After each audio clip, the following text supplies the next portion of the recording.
And I noticed you used the word sustainable framework, and that really hit home for me. So, why is sustainability in your framework so important? So basically, the idea when we are talking about sustainability is try to understand how leadership works in a company. So basically, let's try to go to the basics, how a company works. Basically, the company works, we can use this quadrant that originally was developed for some Kiwi guy, was related to cost of delay. But I built a framework based on this. So in a standard company, the company needs to do four things. Then first one is increase revenue.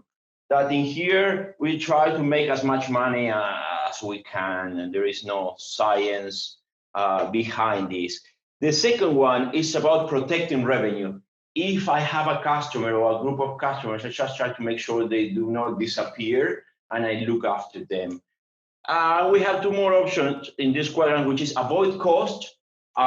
We can see that with automation, for example. I try to make sure that if something is happening in the near future that I'm going to need to invest a lot of money, I try to avoid that. And finally, we have reduced cost. That this is a typical thing that we generally see in companies. One of these things we can see is when companies fire employees. In Agile, we take a different perspective. Every time, for example, we need to reduce cost, we also see if we are not destroying knowledge.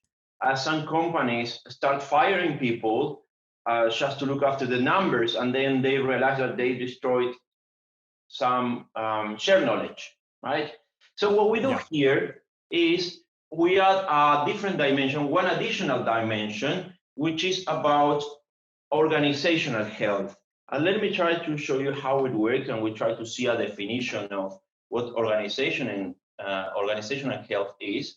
So basically what we're gonna do here is we're gonna make sure that we focus on organizational health. So every time we do something on this quadrant, we are gonna ask, is this going to increase or decrease organizational health?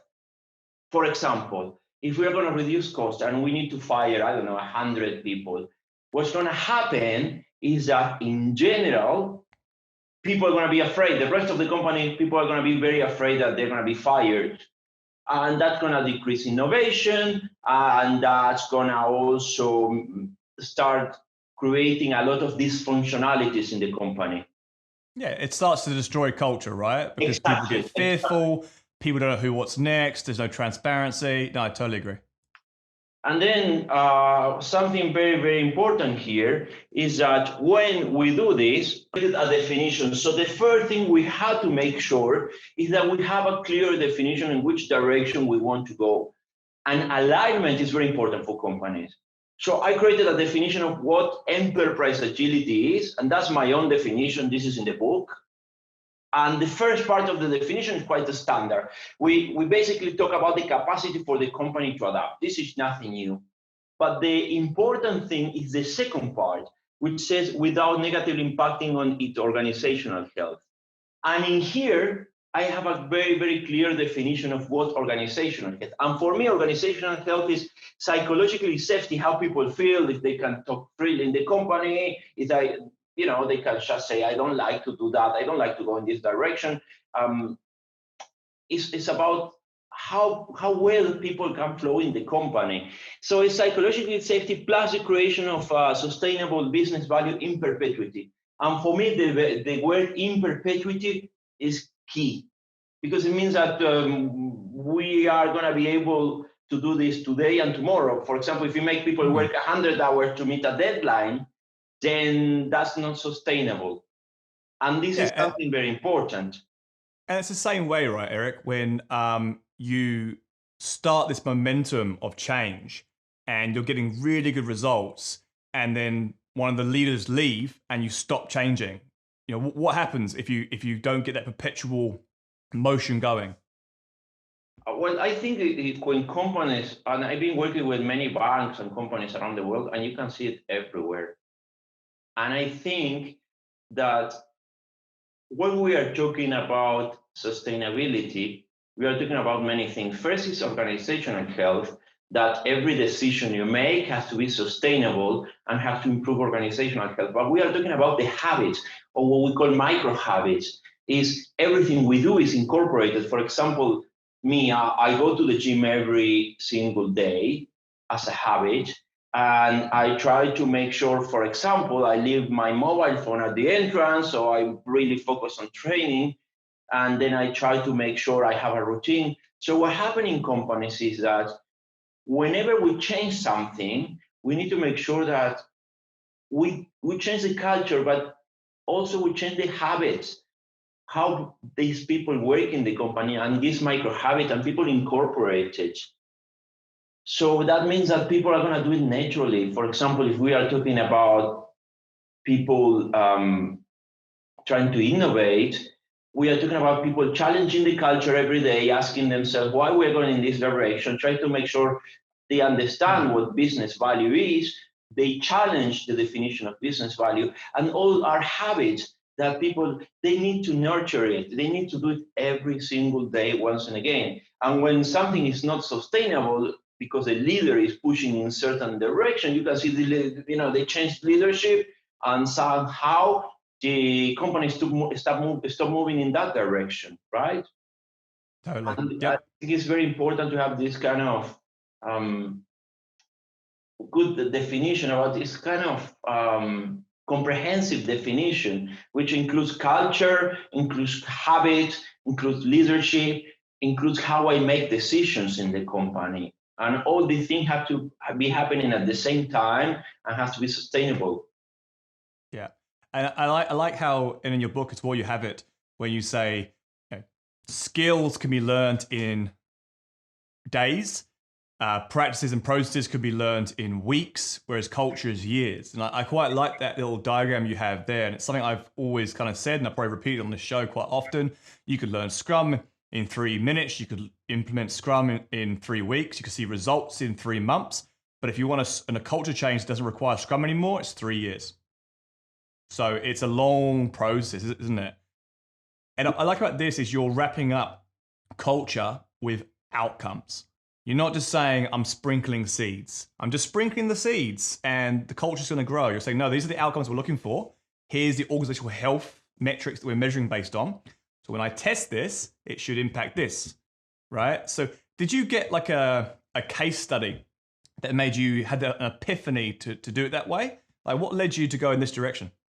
Well, I've been teaching these techniques for years, and there are coaches all around the world that they have been testing these techniques, and there are cases in America, there are cases in Europe. Let me tell you something I did in New Zealand, which was quite cool.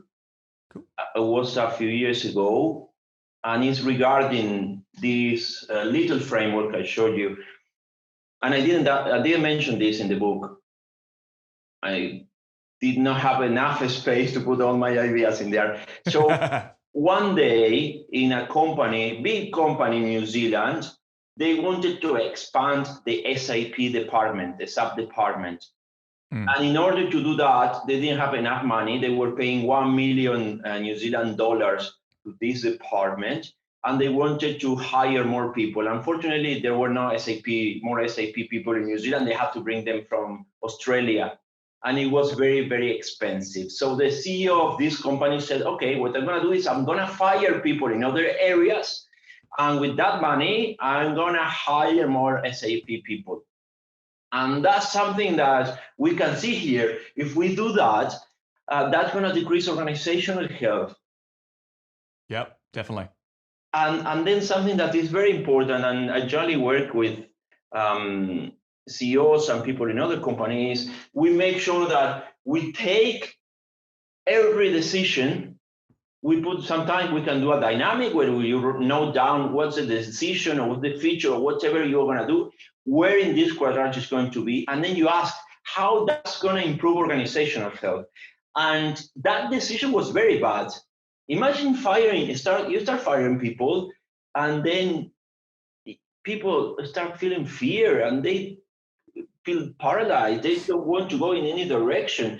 So I say, okay, I have an idea. Let me take a look at the SAP department And they told me that the people there were very busy.